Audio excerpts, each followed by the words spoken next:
Jusqu'à présent, on partait de 0 en tournant dans le sens des aiguilles d'une montre. Voilà. Maintenant, si on tourne dans l'autre sens, eh bien, on va faire quand même un petit peu en trigonométrie. On va utiliser le signe moins pour caractériser cela. Eh bien, ici, qu'est-ce qu'on trouvera avant 0? Eh bien, la première position qu'on trouvera, ça sera moins 1. Puis, moins 2, puis moins 3, moins 4, moins 5, moins 6, moins 7, et ici, moins 8. Et exactement comme pour les nombres positifs, on va avoir une propriété, enfin, on va remarquer quelque chose de caractéristique. Ici, dans moins 1, moins 2, moins 3, moins 4, moins 5, moins 6, moins 7 et moins 8. Eh bien, dans la première colonne, vous trouverez tous les multiples de 8, mais négatifs. Et pareil que tout à l'heure, dans la deuxième colonne, ça sera les multiples de 8 plus 1, les multiples de 8 plus 2, etc. Alors, si je vous montre, moins 1, ici vous aurez donc moins 9, moins 10, moins 11, moins 12, moins 13, moins 14, moins 15, et là vous aurez moins 16. Le tour d'après, moins 24. Voilà. Et nous pouvons faire exactement les mêmes remarques. La différence entre deux nombres d'une même colonne, ici, est un multiple de 8. Donc si vous voulez progresser dans une seule colonne, vous enlevez 8 à chaque fois. Voilà.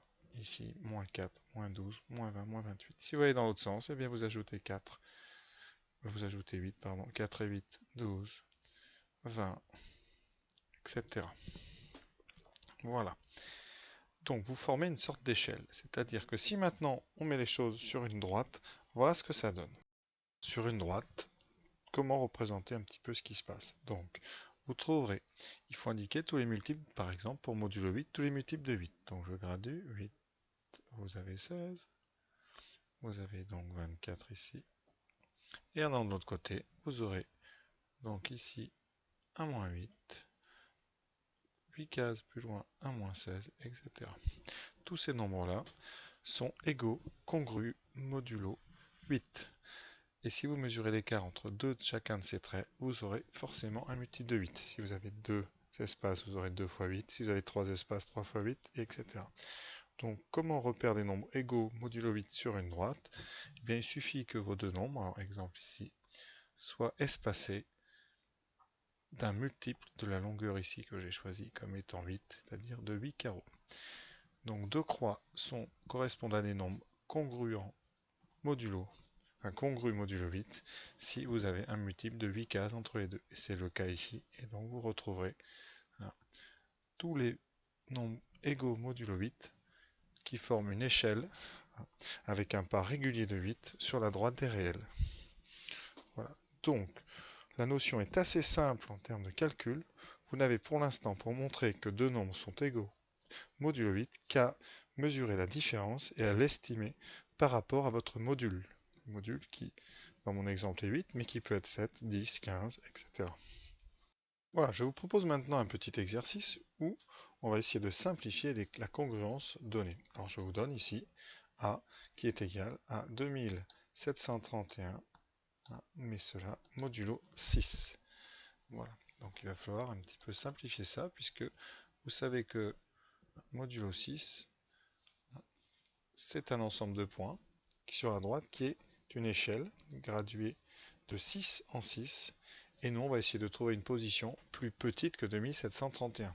Alors on va enlever, eh bien on va se déplacer sur cette échelle en enlevant des multiples de 6 et en se rapprochant de 0 pour diminuer la taille du nombre.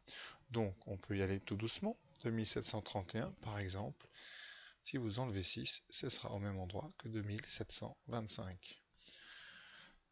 Bon, on n'a pas gagné grand-chose, et à ce rythme-là, on est loin d'être arrivé. Donc on va enlever beaucoup plus de paquets de 6 d'un seul coup. Donc on cherche, dans 2725, un grand multiple de 6. Le plus grand qu'on puisse connaître comme ça, sans vraiment réfléchir, c'est 2400, puisque 6 fois 4 égale 24. 2400, ça sera donc 6 fois 400 ou 4000, donc 6 fois 400. Et donc, vous pouvez enlever 400, et ça veut dire que votre 2725 se trouve sur la même échelle que 325. D'accord? Effectivement, quand on fait la soustraction des deux, on a bien un multiple de 6. Et on peut continuer comme ça, jusqu'à temps qu'on ait simplifié assez. Alors 325, qu'est-ce que c'est? Eh bien, on a un multiple de 6 très facile, c'est 300. Donc 325 est est égal à 25 modulo 6. Et on peut continuer. 25, c'est 24 plus 1, donc 25 va être égal à 1 modulo 6. Voilà comment on réduit sans calculatrice en enlevant comme ça des paquets de 6. Voilà. Et si vous enlevez trop, eh bien vous ne serez pas en 1, mais vous serez en, par exemple, moins 5, qui est le bâton précédent dans l'échelle. Continuons maintenant avec B. B, un nombre négatif, moins 237 modulo 4. Un multiple donc proche et intéressant pour traiter cette affaire, ça sera 240. 240, vous savez, c'est donc 6 fois 40. Et si vous rajoutez donc 240 à moins 237, vous arrivez à plus 3. Conséquence, eh bien 3 et moins 237 sont espacés par 6 fois 40, c'est-à-dire par un multiple de 6. Ils sont donc sur notre droite des réels, sur une même échelle graduée de 6 en 6. Leur différence est donc un multiple de 6. Et si on lit la définition, cela veut dire que ces deux nombres sont congrus modulo 4. Donc, moins 237, c'est pareil que 3 modulo 4. Donc, vous voyez, on peut rajouter des multiples ou les enlever. Pour le suivant, alors, vous avez à traiter des multiples de 11. Alors, pour 2013, donc comme c'est un peu compliqué, les multiples de 11 près de 2013, c'est pas si simple que ça. On pourrait, puisqu'il y a 2200, mais ça obligera à passer par des négatifs. On peut, et là on tolère, on allume la calculatrice et on regarde 2013 par rapport à 11, et il se trouve que c'est directement un multiple de 11. Donc, 2013, comme c'est un multiple de 11, eh bien, modulo 11, ça va donner 0. Sur la pendule modulo 11, eh bien, la position de 2013 correspondra à 0 puisque 2013 est un multiple de 11. Pour le D, c'est donc 2014 modulo 3. Alors, pas besoin de calculatrice. On cherche un multiple de 3 proche de 2014. On sait que les multiples de 3 sont les nombres dont la somme des chiffres est un multiple de 3. Donc le multiple le plus près, ça serait 2000. Donc il faut 3 et 1, 2013. 2013 est un multiple de 3. Donc comme 2014 est égal à 2013 plus 1, et que 2013 vaut 0, eh bien 2014 est égal à 1 modulo 13. Voilà. C'est-à-dire qu'en comptant sur notre pendule à 3 positions, 2013 va tomber en haut, et donc 2014 tombera sur la première position à droite. Le E, alors là, des gros nombres, mais c'est un modulo 10. Donc, en utilisant notre pendule à 10 positions, chaque fois que vous tombez sur un multiple de 10, vous reviendrez au point de départ, et donc modulo 10, on verra ça dans les remarques que je vais faire dans quelques instants, eh bien, vous aurez ici le nombre 30 750 qui tombe sur 0, c'est-à-dire sur le haut de la pendule, il vous restera donc 7 positions à placer, donc 30 757 votes modulo 10. Et il en reste un dernier dans mon exemple, qui est donc 15 163 modulo 9. Donc comme pour 3, on va utiliser une petite propriété de collège qui dit que les multiples de 9 ont une somme des chiffres qui vaut 9. Donc on va déjà ici voir la somme. Vous avez 6, 7, 7 et 6, 13. 13 et 3, 16. On n'est pas sur un multiple de 9. Il nous manque soit 2, soit on a 7 de trop. Donc on va s'arrêter 7 avant, c'est-à-dire en 15 156 plus 7. Et vous pouvez vérifier, 15 156 est un multiple de 9, puisque la somme des chiffres fait 18.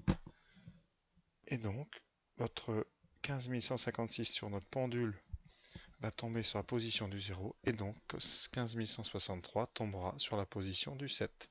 Donc f est égal à 7 modulo 9. Voilà. Et avec un petit peu d'expérience, vous arriverez à faire ça tranquillement et sereinement.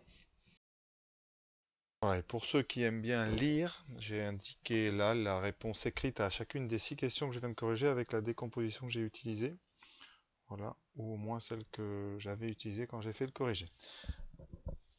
Voilà. Maintenant, avant de finir cette vidéo, je vais vous parler de quelques cas particuliers, c'est-à-dire les modulo 0, modulo 1 et le modulo 2, voilà, qui sont très particuliers. Et ensuite, eh bien, je vous enverrai sur une autre vidéo pour les premières propriétés de cette congruence. Voilà les 4 modulos un peu intéressants. Le particulier plutôt qu'intéressant, c'est le modulo 0. C'est-à-dire que deux nombres sont égaux au modulo 0 si leur différence est un multiple de 0, c'est-à-dire leur différence est 0. Donc si A égale B. Alors le modulo 0, c'est donc l'égalité telle que vous la connaissez depuis le début.